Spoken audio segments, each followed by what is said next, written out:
1, 2, 3, come on. Come on, come on. Come on, come on.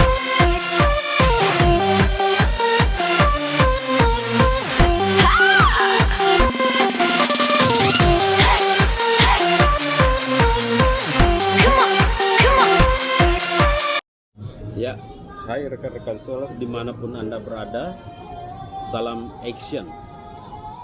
Saya akan memberikan tips sederhana kepada Anda. Saya kira banyak sekali pertanyaan yang ketika saya mendengarkan radio, ketika saya membaca buku, ketika mengobrol dengan para sales, mereka mengatakan, apakah sales itu harus lebih banyak mendengarkan atau lebih banyak bicara? Saya kira ini tergantung situasi ya. Kadang-kadang kita harus lebih banyak bicara.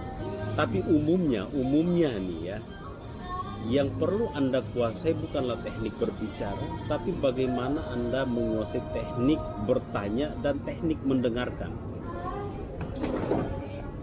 Kalau Anda menonton berbagai misalnya Mata Najwa, Kick Andy, atau Anda menonton interview di televisi, maka yang menarik itu sesungguhnya adalah bagaimana bagaimana seseorang itu menggali ya dari pembacanya, pembicaranya, ya, sehingga nanti Anda akan mendapatkan insight apa yang menjadi tujuan Anda dalam berkomunikasi. Nah, khusus untuk para sales, yang Anda harus lakukan adalah menguasai tadi teknik bertanya dan teknik mendengarkan.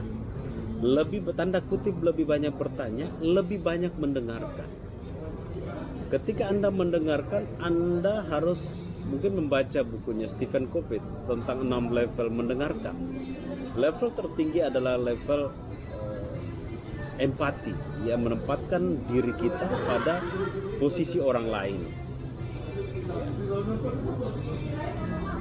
Seorang sales, kalau dia lebih banyak berbicara, maka sales itu merasa nyaman, sangat nyaman.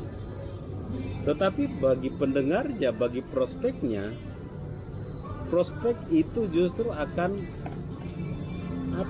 mungkin muntah, ya, tidak ingin mendengarkan sales itu. Dan sebaliknya, ketika prospek Anda banyak berbicara, banyak bercerita, maka prospek Anda semakin nyaman. Semakin banyak yang dia cerita, makin nyaman. Dia makin nyaman dengan dirinya, dia makin nyaman dengan situasi pada saat itu. Ya.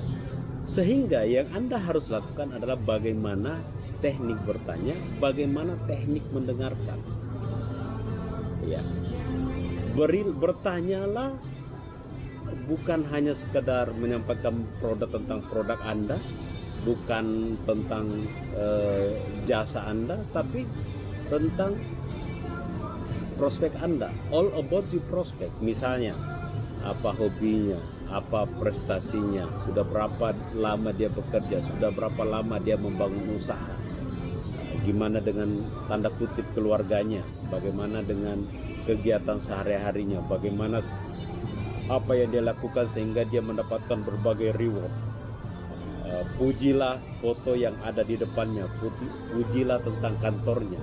Pokoknya ketika Anda mau bertemu dengan prospek, galilah latar belakangnya, ya, sehingga hal-hal itu yang akan menjadi bahan ketika nanti Anda berbicara dengan mereka.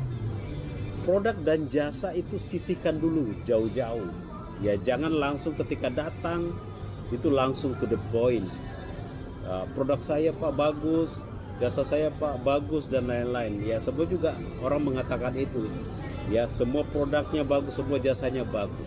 Tapi yang kemungkinan closing, saya selalu mengatakan kemungkinan closing lebih besar adalah orang yang dapat membuat prospeknya itu banyak berbicara, banyak bercerita. Banyak berbicara, banyak bercerita, sehingga prospek ini makin nyaman dengan dirinya. ketika seorang prospek nyaman dengan dirinya, maka dia akan juga nyaman dengan Anda, nyaman dengan situasi saat itu. Kemudian Anda akan dianggap sebagai sales yang berbobot, sales yang berkualitas, sales yang memiliki empati, tidak fokus pada produk dan jasa, tapi fokus kepada prospek.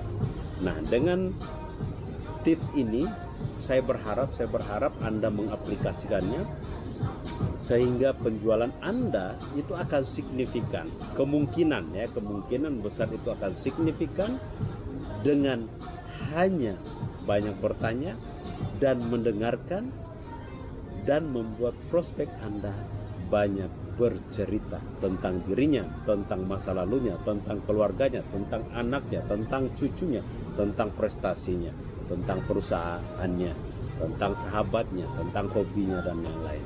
Kalau itu yang Anda lakukan, saya sangat yakin dan percaya penjualan Anda akan meningkat. Demikian tips hari ini. Salam action.